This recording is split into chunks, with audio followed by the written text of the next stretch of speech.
What's up, guys? Happy Friday. Happy Friday. New show today. Everybody likes to draft, right? The draft streams are always the most fun. And a site that I've been starting to dabble in a little bit more as the year has gone on, and a site I'm excited about, particularly because the format is very different and unique, which is fun. It's nice to have different offerings. And I think it also creates a little bit of a different maybe edge for us, because everybody still kind of drafts the same way across every site, no matter the scoring differences and no matter the structure difference. And the structure difference on drafters.com, make sure to use, I screwed it up in my tweet. So if you are going to sign up for drafters, ignore my tweet. If you use promo code SPIKE, you will get a 25% bonus up to $100. So $400 will get you $100 free dollars. Promo code SPIKE. But drafters is a really unique format relative, to what exists in the market right now, where I can even share it, where the tournament is just a cumulative scoring week 1 through week 17, structure, right? Let me pull up one of these best ball championships. All that happens, typical best ball scoring, full PPR, no DraftKings style yardage bonuses, but full PPR with the same, roster construction, right? Single quarterback, blah, blah, blah. But weeks 1 through week 17, total points. Whoever has the most total points across there's 10,008 teams. Whoever has the most total points at the end of week 17 is the winner. So, less than 1,000 leagues, and less than 1,000 12-man leagues, and whoever scores the most points wins. So it's very different, right? Week 1, on Underdog, I don't want to say that week 1 doesn't matter as much, but the playoff weeks are so important. You do just need to get there, right? Get through your league and get into the playoffs, and then hopefully be maximized, be optimized for those playoff weeks. On here, it's I also need to score a lot of points week 1, not just week 17, not just week 16, blah, blah, blah. So it's a really interesting format. The draft that I want to hop in here is since this is getting closer to filling. If you're watching, you want to draft, let's hop in this $5.55 best ball championship. Obviously fast draft. I don't need the text alert since I'm on here. We need seven more people to fill this baby. Sorry, trying to reply to some tweets. See if we can get this thing filled up. Sometimes these do take a little bit longer to fill than the other sites. So we'll see how that goes. Let me put this out live now. This is riveting streaming. Am I right? I just want to make sure it fills. Live now, drafting the $5. So anyway, I definitely don't. I wouldn't. I mean, I'm not an expert in really anything, but I'm definitely not a drafters expert. But I've really been thinking through a lot of the different strategies as it pertains to this format when we compare it to like Best Ball Mania 2 and such on Underdog and on DraftKings. Because as I've drafted some of these teams, I don't think people adjust enough for what that means. Even maybe people like me that are, a little lean, a little bit heavy. My dogs are not adjusting.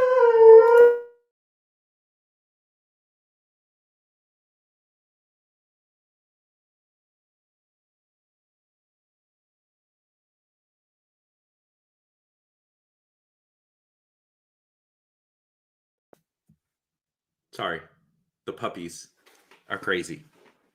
But I think to your question here, Sam, I think there's a lot of things that people don't do enough, having drafted some of these teams now on here. Let's see where we're at real quick.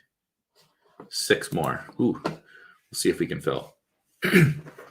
I don't think that people adjust enough for some of the this is a good variable, actually. Differentiation in lineups might be more important. I'm trying to think that through, because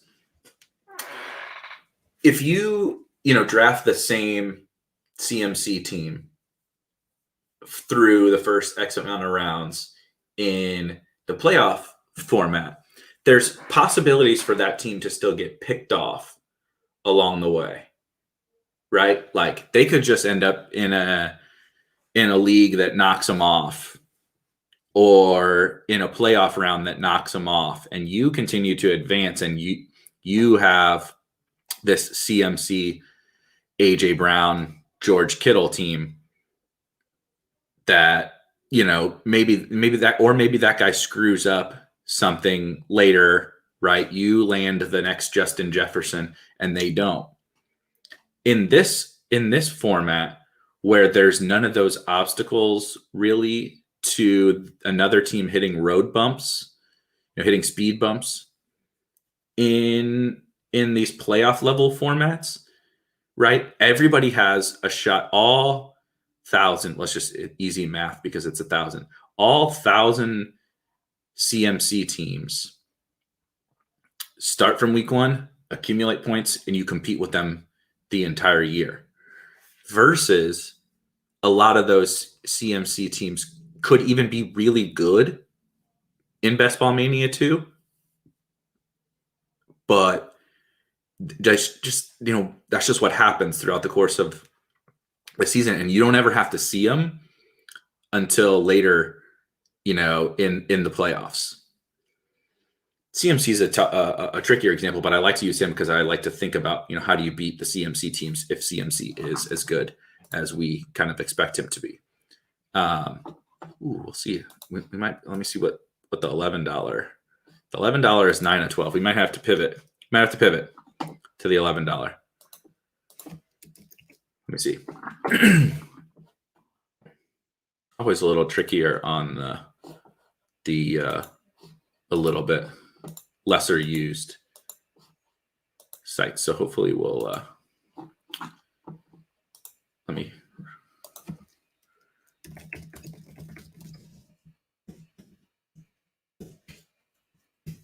and riveting. Yeah. Yep. That's what I'm doing. I don't think I can double tap these, but I am going to get in there. Oh, 10. There we go. Perfect. So I'll be the 11th in the $11. One more. Yeah, 11 has 11. There we go. And we're drafting. See? That worked.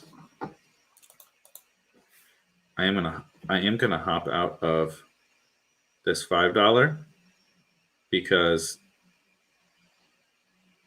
there's no way that I'll be able to do this on stream, do both. So we're gonna stick to we're going to stick to this $11.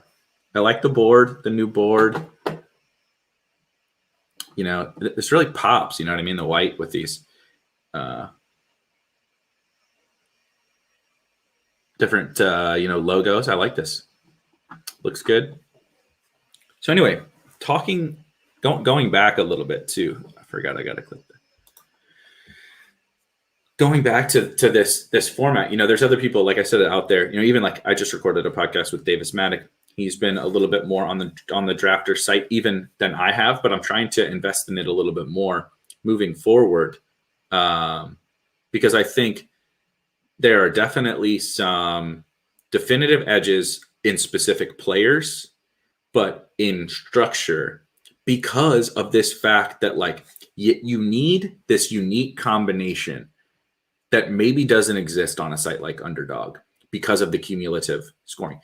You need to score points week one. And so as much as I love my wide receivers, don't love your running backs. As much as I love my wide receivers, I can't be as crazy high variance with my running backs, especially not at this point in the draft season, where I'm getting less and less time for the next Darrell Henderson to open up. Or, you know, a similar example. It's tough to go into week one with the really, really like volatile approach like I've kind of been taking on Underdog, where I'm like, you know, let's say RB2, even if you go full out 0 RB, you can like kind of punt it off and just be like, I'm pretty willing to accept the fact that I'm not going to score a lot of points at RB2 early in the season, knowing I have my shots on goal to grow this super team, and hopefully I can hang on long enough to, you know, and let my wide receivers dominate. But when I need to score the most, I have to have the highest scoring roster out of 10,008 teams. Other teams are going to find this right combination, right, of scoring the entire season. So I need to score the entire season too.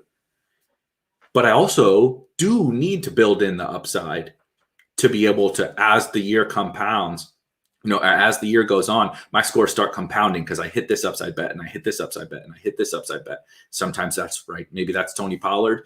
Maybe that's what, you know, I find the next Justin Jefferson. There's this weird, interesting, unique dynamic of figuring out how to score the most points for 17 weeks, as opposed to, you know, it's certainly unique also on Underdog and DraftKings, but it's a very different kind of unique, and what the like perfect team on both sites is actually going to be wildly different. So I find it really fascinating to think through. And I don't have as strong of opinions actually on kind of what the best approach is on drafters as I do on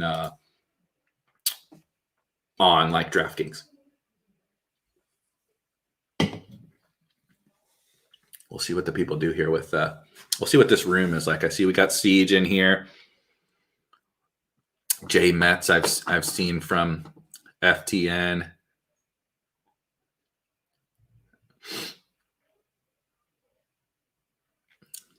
What are we gonna do?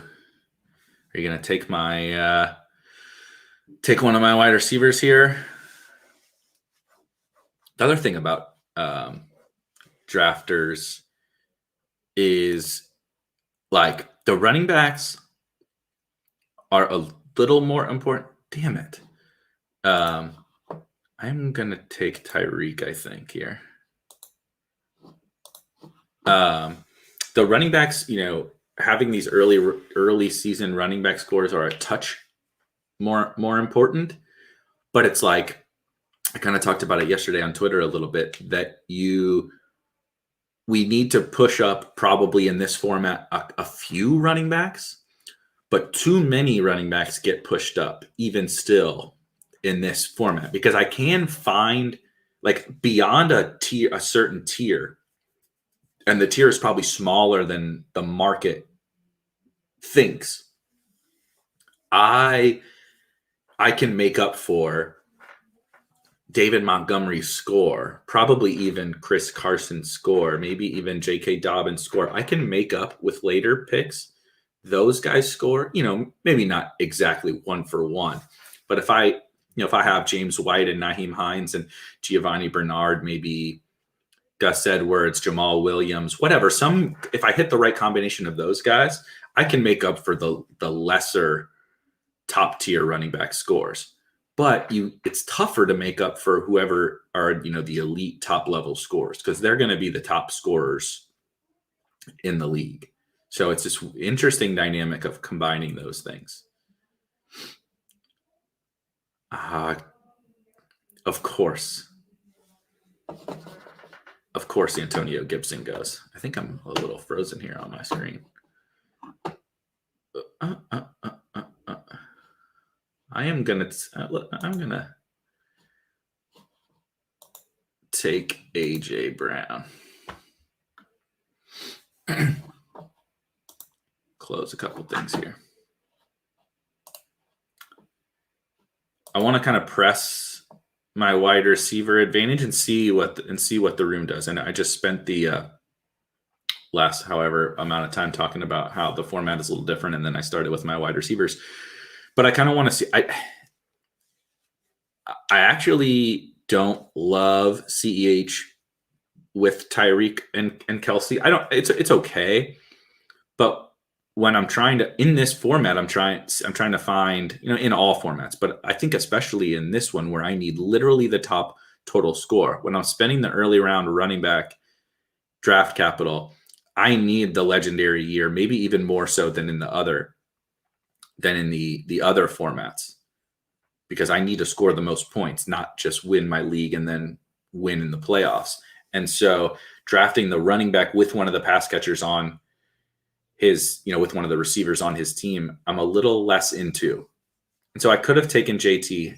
I think I made it known I'm not a super big Najee guy. I could have taken JT, but I kind of wanted to see what it looked like with AJ Brown, and I obviously love AJ Brown.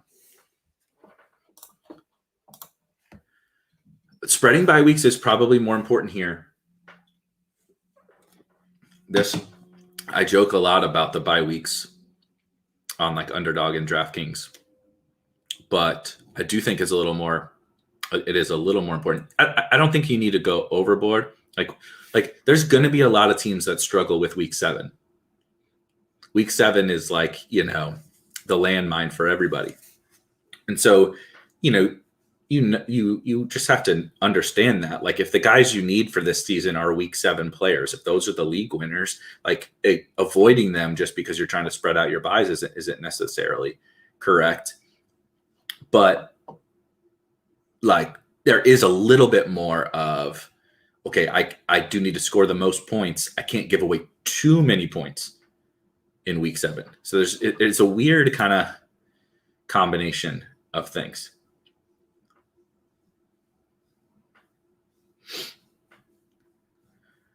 Let's see here. See, I think I probably would have taken Swift.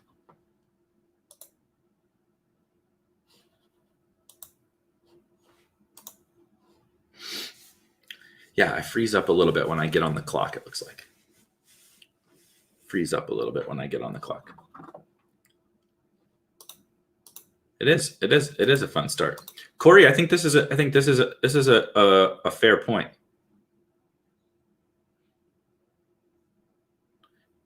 I think, but it's tricky. See, I haven't fully formed my thoughts on kind of the differentiation aspect. One thing I will say is that there's less there's a lot less teams in this, right? 10,000 teams. There's this weird combination between there's 10,000 teams, which is clearly a lot less, right, than 150,000 or 200,000. But you're competing with all of them at once, right? So every CMC team you are competing with, and if all the CMC teams have the same start, you're just coin flipping. Versus there's these other weird dynamics, like I talked about, with the like playoff format and just advancing. It's an interesting debate.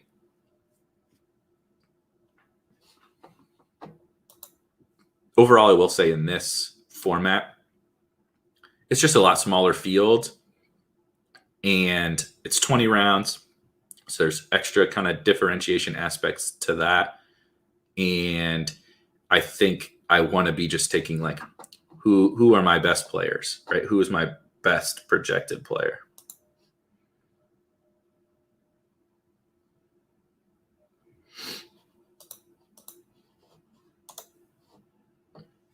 Killing me.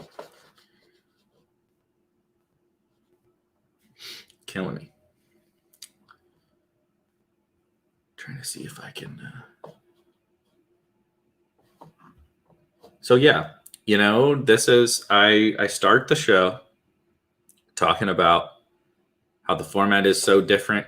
We might need to consider running backs a little bit earlier, and then I do a traditional 0 RB start with 4 of my favorite wide receivers. Pretty funny. But I think that's you just got to take the room as it goes, right? Definitely not going to complain about Tyreek, A.J. Brown, Amari Cooper, T. Higgins.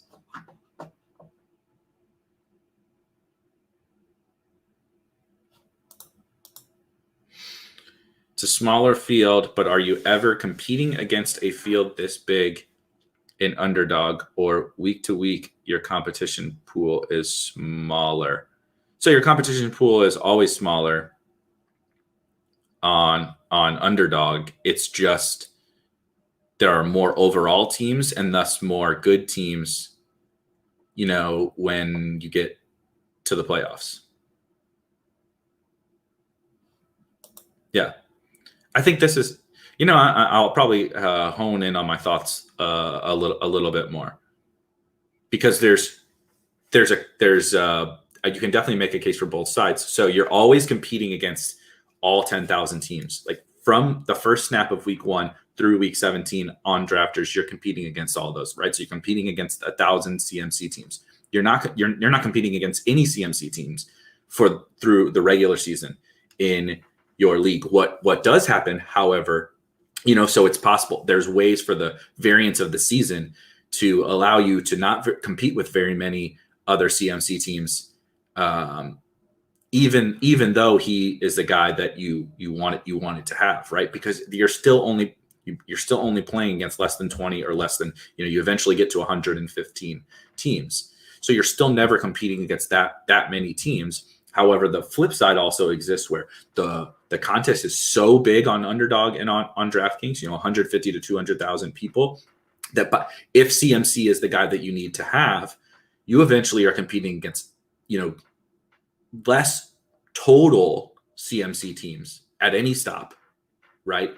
Obviously 0 during the regular season. And then, you have 3 different playoff weeks that still are less total teams and less total CMC teams, but the quality of those teams. Oh, baby.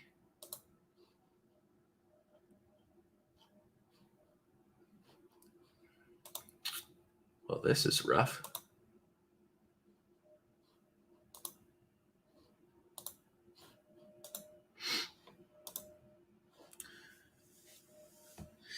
Sorry, I know I lag. I lag a little bit when I get on the clock. Hopefully that's not too brutal. But yeah. So anyway, there's this weird balancing act where I know that the quality of the playoff week CMC teams, when I get there, are going to be so good if CMC is the winner, versus the fact that you're just always going to be competing against less. I have yet to draft a running back.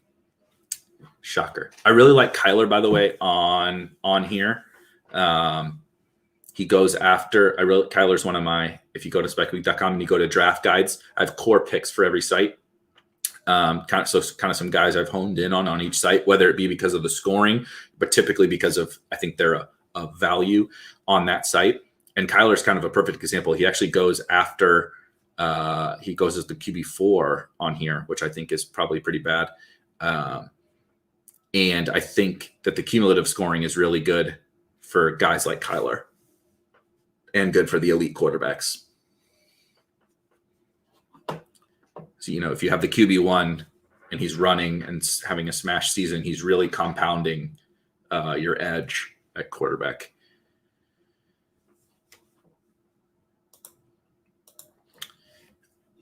It's interesting. I kind of like, the elite tight end teams. I was kind of hoping I might be able to get one here, but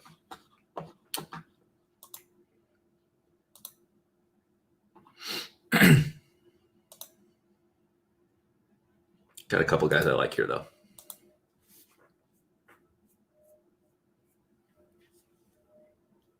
So we'll see what Tanano. That's a name.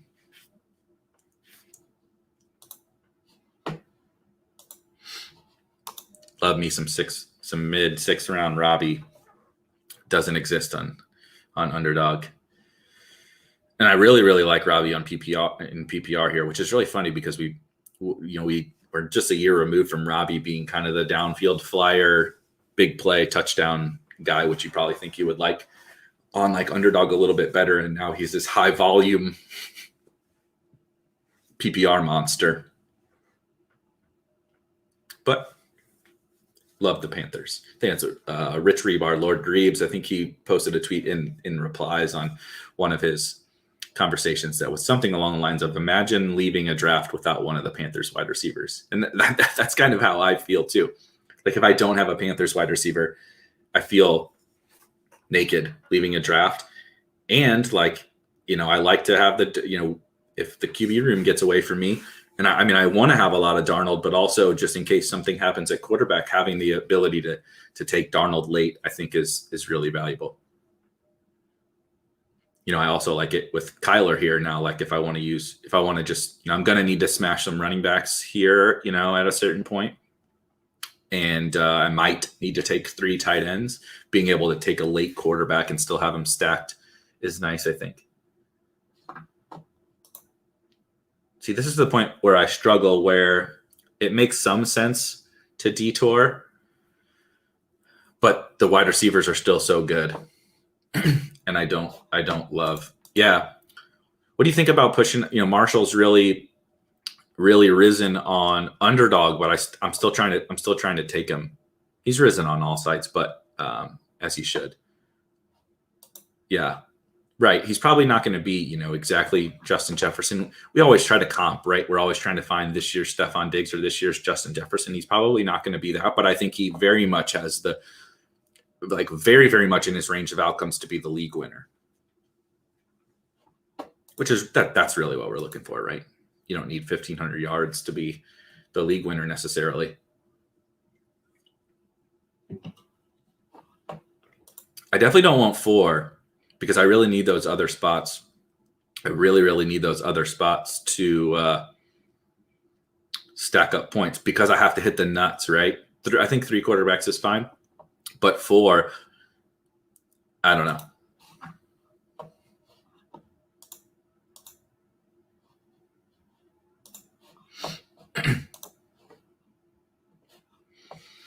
See, this is my struggle I've found on drafters as I take another wide receiver here, is that the wide receiver value is so good through the first 8, let's call it 8 rounds or something.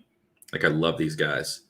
Like even this is like a mediocre room in terms of running backs versus wide receivers versus whatever, pretty normal ADP, and just getting these guys like Gallup in the 7th, Robbie's still available in the 6th, and there's a pretty big tier break, coming at a certain point. But also, I do think I need to force myself to take a little bit more risk in detours when it makes sense. I don't think there was ever a spot where there was a target available that really, really made sense on this team. But knowing there's also still later round value at wide receiver that doesn't exist on Underdog. And then you have this format that these week 1 raw points are going to matter. So it's a balancing act. It's really a balancing act. It's such an interesting, because my brain is so wired on the playoff, the playoff structure from the other sites that I haven't, like I said, I haven't quite wrapped my head around. I mean, ultimately, you're just trying to draft, the best team, but what does that mean structurally is a little bit different.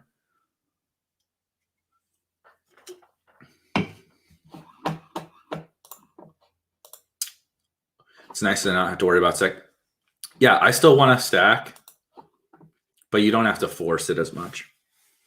Like, the positive of stacking in this format is that you get the spikes together week to week, and also for the entire season, right? If Rondale Moore is the nuts, or if Kyler is the nuts, he probably elevates Rondale Moore. Let's see what we got here. See, this is just brutal.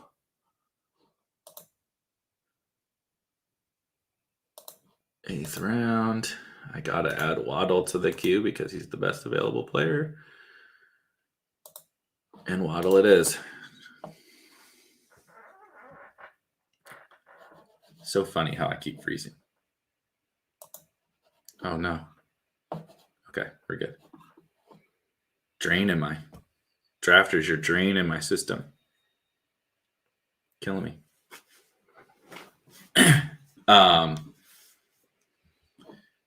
But yeah, back on the stacking, you don't like. I feel more passionately that I want to build in as much stacking as I can. Not as much stacking as I can in terms of piling on players to my stacks on Underdog. But I do feel like I need the stacking upside for the playoff weeks, like a lot more, right? But there are benefits to stacking in this format of an offense explodes, right? The Bills last year, like everyone ended up being undervalued. Literally everyone. I guess maybe not Zach Moss, but he was going so late. You know what I mean? Like everyone was undervalued because the offense just exploded. And you get the perks of all that over the course of the season and weekly. I was talking to Davis on a show right before this where he finished third in the Drafters Best Ball Championship last year. And I think he said he had 6 or 7 Bills, like maybe 6 Bills on his team. And it's like, that was actually like basically the nuts because he got Cole Beasley smash, John Brown, even when he had some smash weeks, obviously Diggs, obviously Allen, he had Dawson Knox, which like you get the random Dawson Knox touchdown games, so there are benefits. But I agree. I'm not like having to force it too much. I am gonna start to use my queue a little bit, so don't steal my guys. Just because I'm slowing down here a smidge.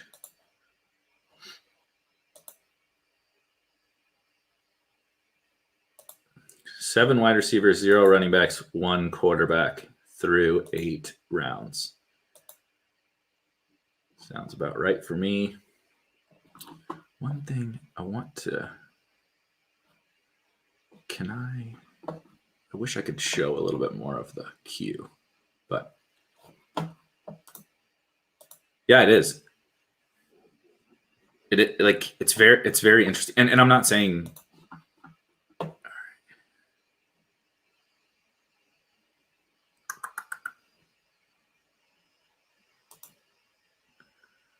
I'm going to take Logan Thomas, actually.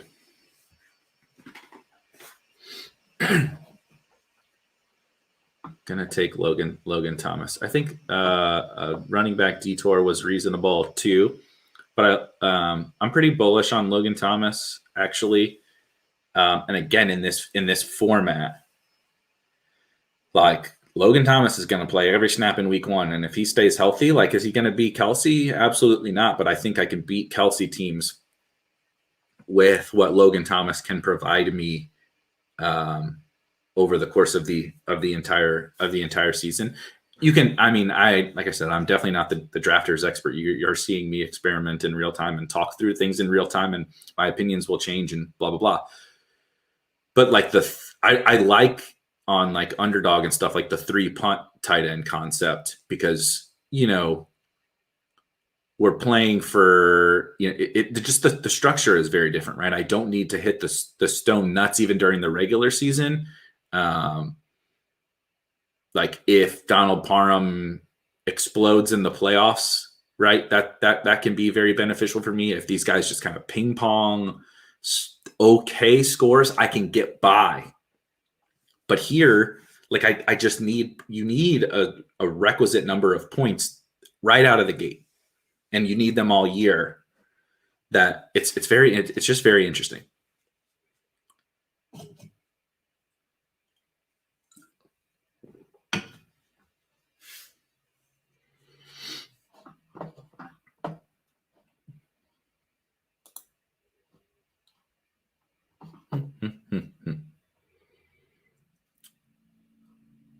Trey Lance, a siege.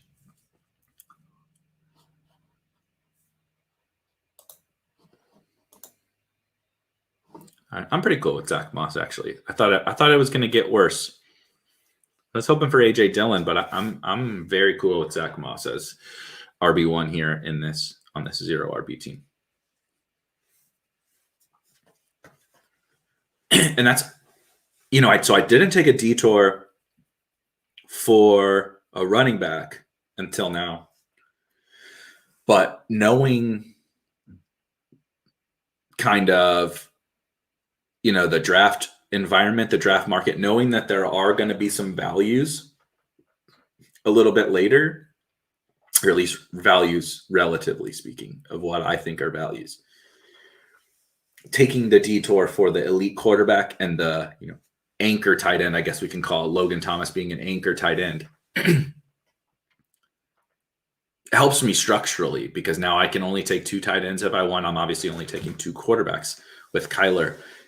So I can stack up these running backs to hopefully get me enough early year scoring while also eventually landing on, the 0 RB, the right. Zach Moss takes over and takes a big step, and he's a top 3 round pick next year from here type of thing.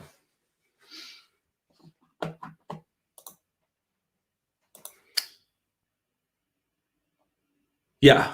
I think it goes both ways because you need, I actually think it's possible it's the opposite because you need the most points.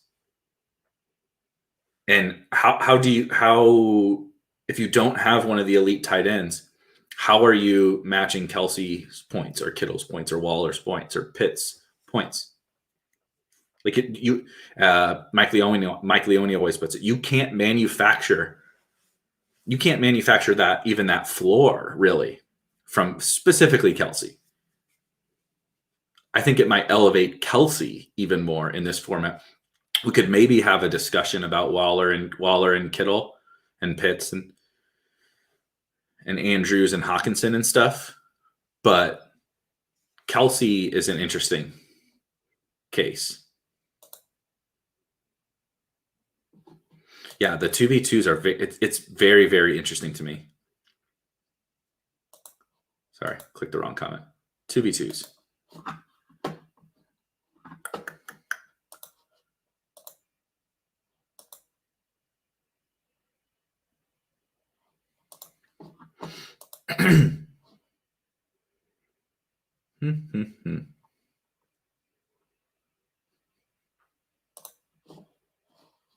Oh no.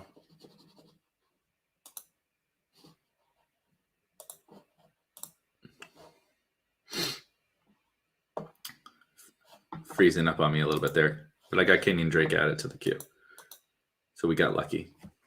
Trying to stream this a little suboptimal. Hopefully we'll improve that as we go every Friday. Let me see. I believe my tight end league is more with Andrews and TJ screws up my and I think so I actually think in this format that they're a really interesting discussion because like how different are they from Logan Thomas, maybe as one example, like really how different.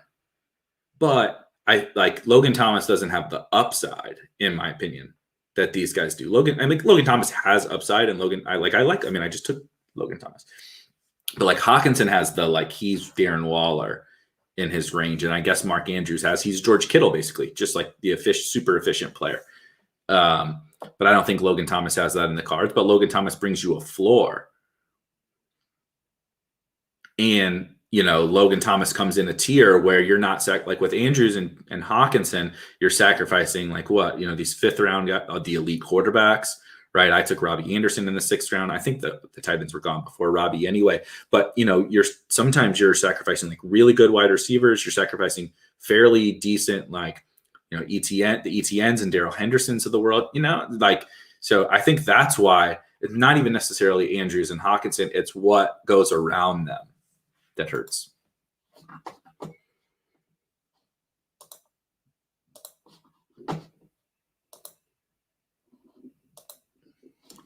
Time for the pass catching backs. Time for the pass catching backs. Start piling up my 0 RB targets. It's quarterback looking like, quarterback's still pretty good.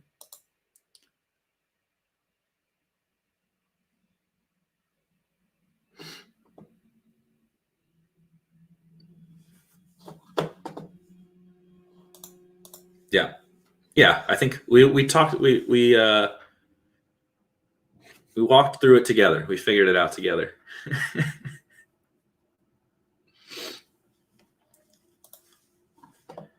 But I think this is the thing, not just with tight end, but the 2v2 conversation in this format. I feel fairly confident in the 2v2 decisions that we have to make on the other sites because of that format. Like my brain has just been wired to that. But then you start to play out these 2v2s in this format specifically.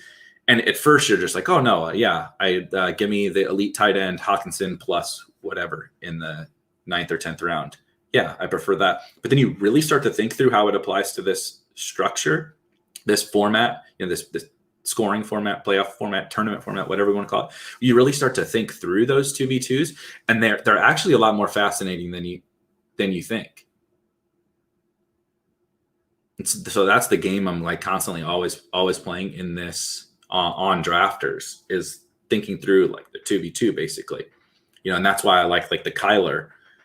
Like I've actually gotten not away from, but like I draft less elite quarterbacks on DraftKings because of how absurd the prices are on them. And then I definitely like the elite quarterbacks on Underdog, but I also, okay, there we go. I draft the elite quarterbacks on Underdog, but with the wide receiver room, I've taken a little bit less of them. Versus on here, I start to play out that 2v2 with the concept of overall total points. And I think like, okay, how realistic is it that even like, Trey Lance, Trevor Lawrence, Justin Fields or whatever really, elevate me over my competition, like Kyler, and especially I like where Kyler gets picked. I don't really understand why Kyler goes where he goes on here.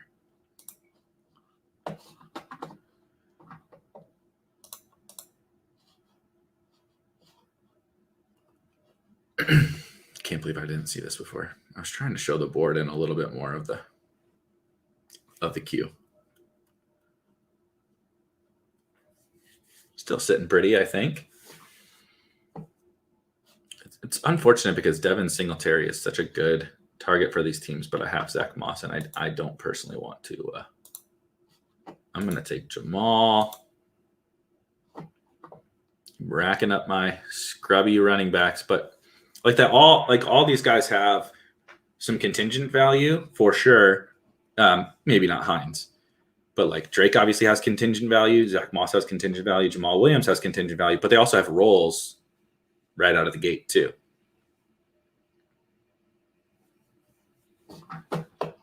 Pretty fun team actually.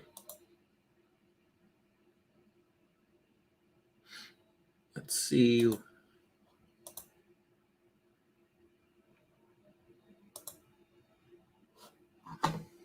I'm definitely going to take more running backs than I would usually take. That's for sure.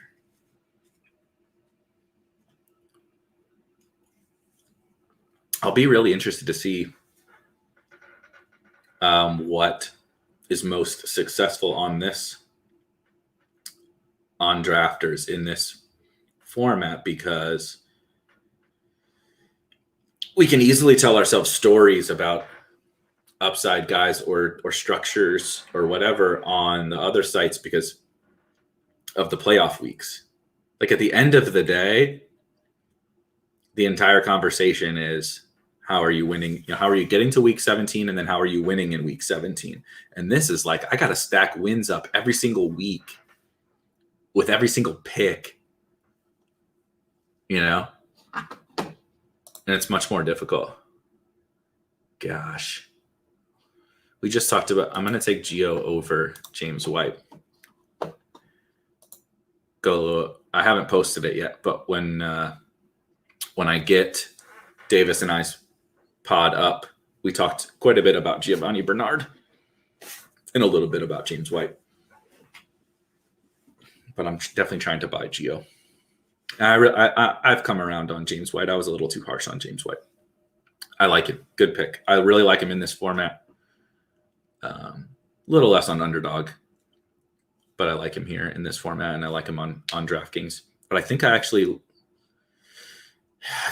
lean to Gio. I think Gio has actual real paths to some ceiling.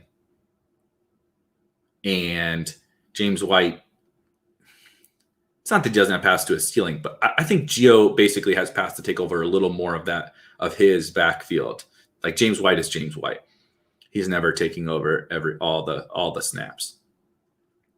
And that offense is just worse. They'll be better than last year, I think, especially for fantasy, but the offense is just worse. Whereas Gio, I think, we definitely know that offense is good.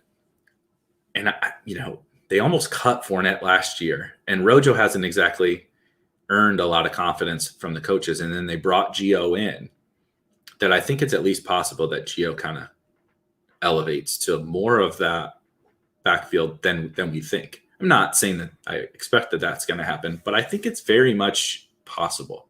And like, Gio could be one of the best, most undervalued picks in all of fantasy right now, especially on PPR sites. Let's see here. A lot of tight ends. Let's see what quarterback looks like.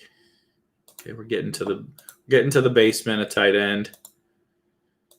I'm actually sitting pretty good at running back currently, which is surprising. Wide receiver is hideous. All right. Would have been pretty sweet if James White fell all the way back. Yeah. So now the question becomes, there's some running backs I like here. Not necessarily I like here at this pick, but there's some running backs I would love to build into this team. But I'm trying to wonder about if I'm going to get run out of the second quarterback, or if I even care if I get run out of the second quarterback. I think I'm going to take Hunter Henry. Pretty screaming value, I think, in the 15th for Hunter Henry. I mean, he's already back practicing. I haven't really figured out why Hunter Henry is falling. And I kind of like him more than Jonnu. And I think he's a good pair with Logan Thomas for this. Give me two guys that can exceed expectations and continue to rack me up points, so I can only draft two tight ends.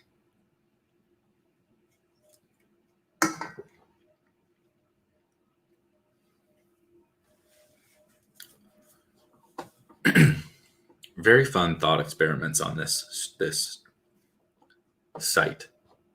Very fun thought experiments. So I'm done at tight end. Let's get rid of tight end. Quarterback, I still got a few options. I've become more open to, I know Siege is in here, so he's going to take him. But I've become more, he might take him. Let me see who Siege got. He just took Derek Carr and Lance. But Drew Lock, I've become more open to Drew Lock. I do think like the writing is on the wall that he's going to win that job. And I think he sucks. But those weapons are incredible. And so it's just a bet on the weapons elevating him. And I think I want to be taking him a good bit. I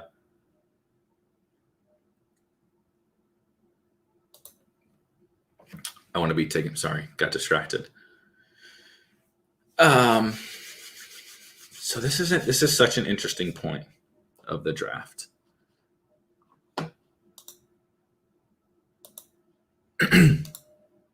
If I'm trying to decide, like, basically I need to decide on this kind of quarterback plan to decide, I want 2 more running backs. Oh, Damian went already? Okay. Well, then I'm definitely taking Darrington here. I mean, come on.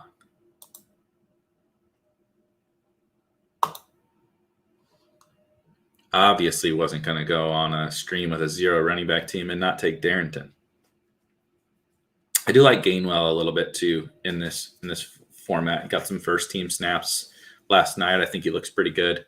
I like Gainwell, all right. He's okay. I don't think Gainwell has maybe as much contingent value as I think some other people do. And I don't think he has any, like, I don't think there's a locked in. People, I think, treated him a little bit like too much. And then I probably wrote him off a little bit too quickly too during camp.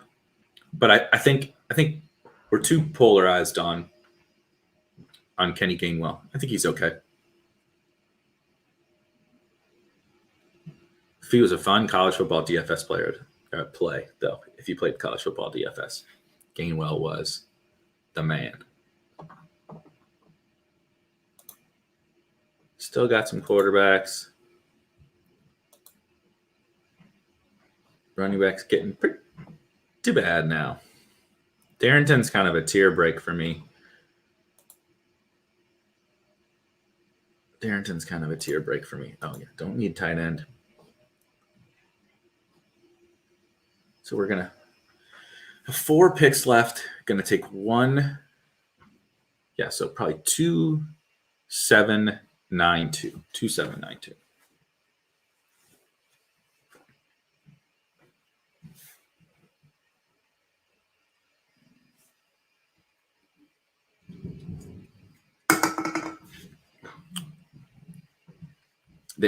That's what's such an interesting thing about when we get to this point in the draft when everybody else went so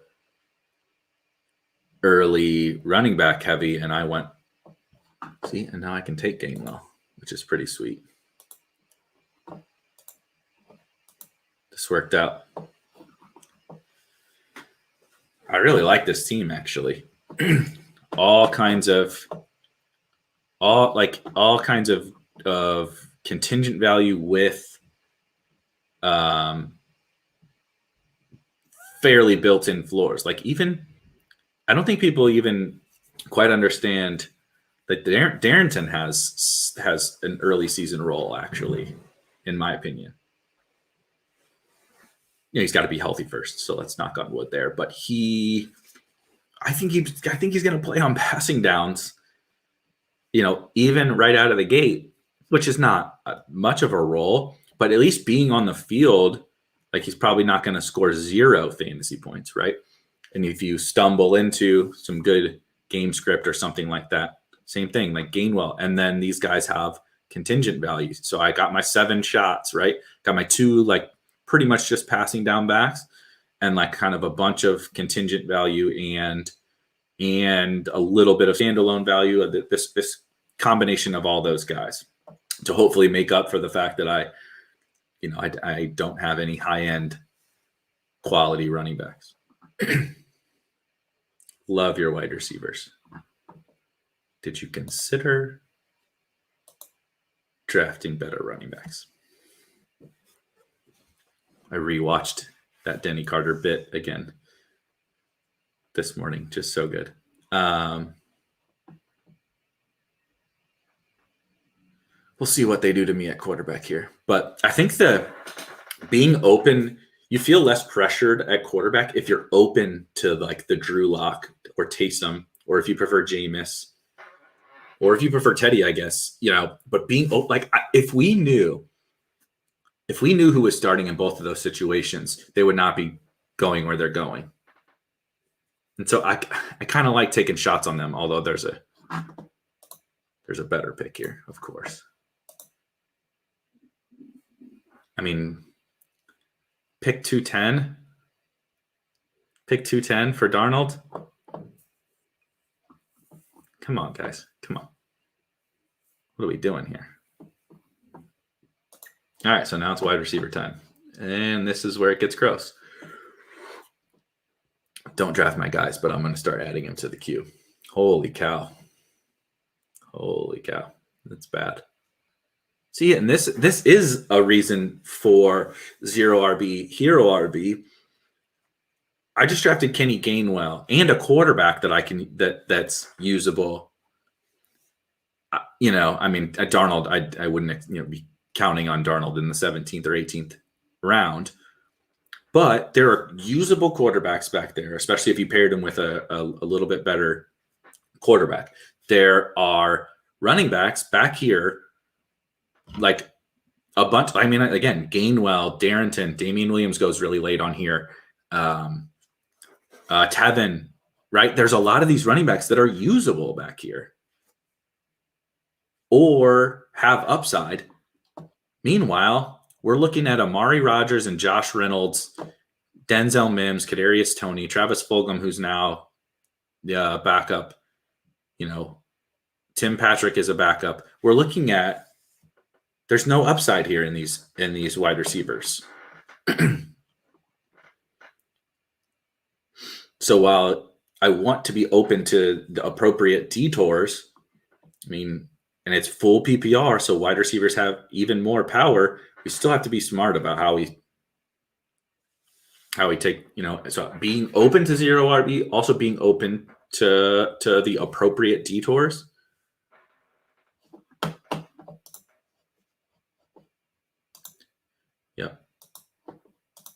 Yeah, it's fun. I'm enjoying it. Other than the fact that the website is making me lag a little bit on stream here, but I'm really enjoying it. I think that the different tournament structure is a really fun format and a really fun way to kind of make you think about things differently. And I also, at the end of the day, we're trying to make money, and I think that there's a fairly big edge in doing a lot of the thought experiments we've been doing here today, right? I'm not saying that I have them all solved, because I definitely don't. And I'm not saying I'm just going to come in and smash drafters, but I think that there are edges to be had in making sure that you're processing things appropriately for the really funny that all the running backs fly off now for this format.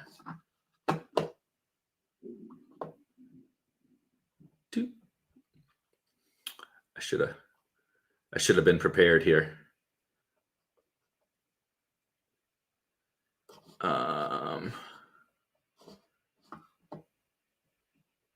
Shoot.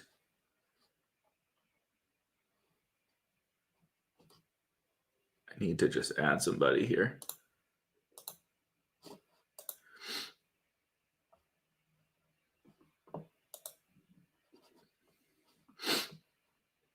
Don't really love Keelan Cole, but backed myself into a little bit of a corner, not being prepared. Wasn't prepared. I need to... he's gone. See, I wouldn't have been able to get Colin anyway. I need to find a better pick than Keelan Cole at the back end here, that's for sure. Cole Beasley. I know Cole Beasley is an idiot and has proven himself to be an idiot, but he's actually pretty good for fantasy playing out of the slot in that offense. He's a lot higher upside than people think, both for the season and on a week-to-week basis. Even if he regresses and gets worse, he's still a value where he goes. I don't really know what, people just hate him, and I can't really figure out why everybody hates him. My goodness. These wide receivers are bad. Maybe Keelan Cole wasn't that bad of a pick. Jeez. Let's just add some of these scrubs on here. Tony.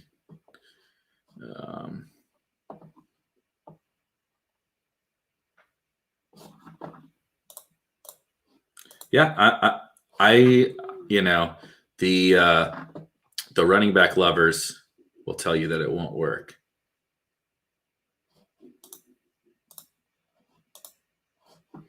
The running back lovers will definitely tell you that it won't. That zero running back will not work in this format because you need running back points. And I actually think I sort of lean. Not that it won't work. I mean, I just did it, right? I actually think it absolutely can work.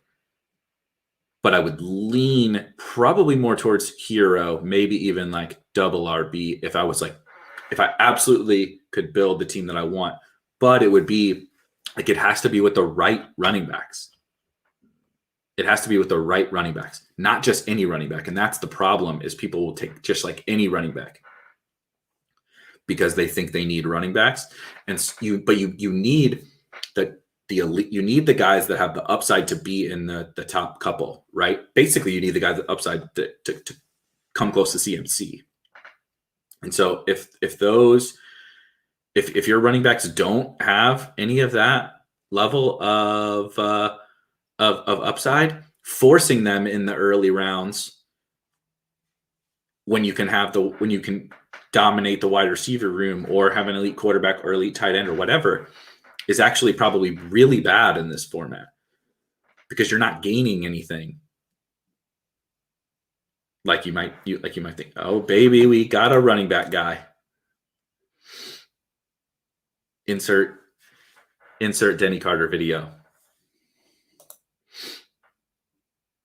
Love your wide receivers.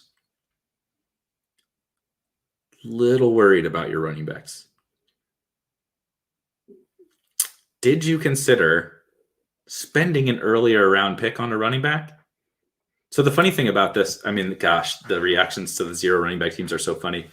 I actually like this collection of running backs, first of all. So that's funny. And you see the different lines of thinking, I think. Like I actually think if I'm putting this collection of running backs together in a best ball format, they also happen to have like really well split up buys, which I think is kind of funny. But I really exactly. Have you considered spending some draft capital on running backs? Love your wide receivers. Wish your running backs were a little bit better. Your wide receivers are very strong. Have you considered also making your running backs strong? So good, man. No, one QB position. I've drafted with a few of my buddies a couple times and they can't wrap their head around. They call it drafting backup running backs. It is, I mean, especially for like home leagues, it's not, it's just counterintuitive. It's counterintuitive. I mean, I don't know. I don't have the rules up, but it's not super flex. I mean, the drafts, if Kyler Murray was available in the fifth round of a super flex league, and I wasn't taking quarterbacks earlier, punt me off into the sun. It would be sick. Somebody needs to do it. That would be a lot of fun. One of these sites will start launching different formats. I think we just need to get to a requisite level of liquidity in the market. But anyway, obviously wrapping up, I tend, and I wrote my piece, if you go to spikeweek.com and you go to draft guides, I wrote my macro level strategy for drafters. And I talked a lot about how a little bit of a different approach because of the scoring format maybe does lend itself a little bit away from zero running back. PPR helps, but there's different ways. I mean, I can tell you, I mean, it's not quarterback. 100% confirmed. Yeah, I mean, everybody says this about a 0 running back team. I also don't think it's going to win. Got a 1 in 10,008 shot, and I didn't get Christian McCaffrey. Let me know how your non-Christian McCaffrey team is going to beat the Christian McCaffrey team. I'm going to do it because my wide receivers are better. You're going to do it with a worse version of the Christian McCaffrey team. Building the same teams as the teams with elite running backs with worse running backs, I can't wrap my head around that either. So like this comment always doesn't ever make any sense to me, is like, oh, good luck winning with those running backs. Good luck beating Christian McCaffrey with the same team as Christian McCaffrey with worse players. The Christian McCaffrey team got to draft better players than you, and you built the same team as them. Like, why? You know what I mean? So how are you going to beat them? Something different. I'm going to beat them because my wide receivers are better. I know my running backs are worse.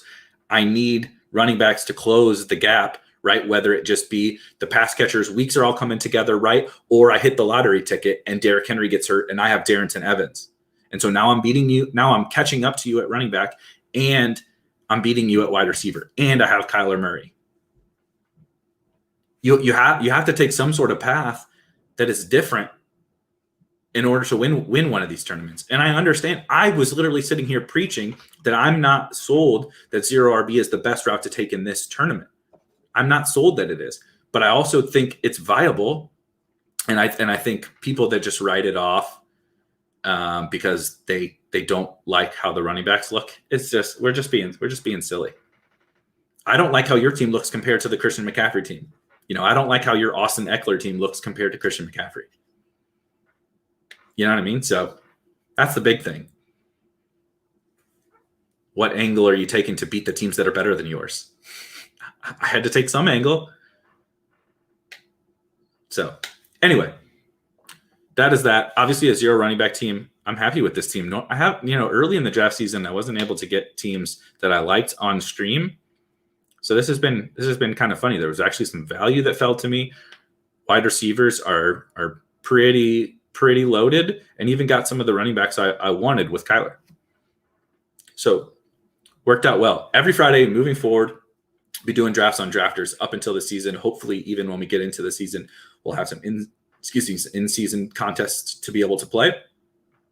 Other than that, everybody have a good weekend. I will be back on Monday recapping the preseason, just like last week, and kind of how it impacts the market. Maybe, hopefully not, but maybe there will be injuries or kind of crazy shifts in any of these teams over this weekend.